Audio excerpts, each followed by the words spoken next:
अस्सलाम वालेकुम नाज़रीन। पाकिस्तान सुपर लीग 2024 में इस्लामाबाद यूनाइटेड के खिलाफ तारीखी जीत के बाद पेशावर ज़ल्मी के कप्तान बाबर आजम का दिल दहला देने वाला इंटरव्यू जारी हुआ, जिसको सुनकर यकीनन आप भी हैरान रह जाएंगे। नाज़रीन, बाबर आजम का वो एक फैसला जिसने इस्लामाबाद यूनाइटेड की यकीनी फतह शिकस्त में बदल डाली।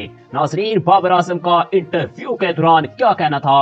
बाबर आजम ने इंटरव्यू के दौरान ऐसा क्या कहा कि क्रिकेट शायकीन के दिल खुश हो गए। आपके साथ शेयर करेंगे, लेकिन वीडियो में आगे जाने से कबल चैनल को सब्सक्राइब और बेल आइकन को हिट करना बिल्कुल भी ना भूलिएगा। नाज़रीन इकराम, अगर आप भी बाबर आजम के फैन बन चुके हैं तो कमेंट बॉक्स में बाबर आजम टाइप करके वीडियो को भी लाजमी से लाइक कर दीजिएगा। जी हाँ नाज़रीन, यहाँ पर आपको बताते चले, शिकस्त के दहाने पर पहुंच जाने के बावजूद पेशावर ज़ल्मी के कप्तान की जानिब से 19वें ओवर के लिए बॉलर का इंतखाब ने मैच का पांजा पलट दिया।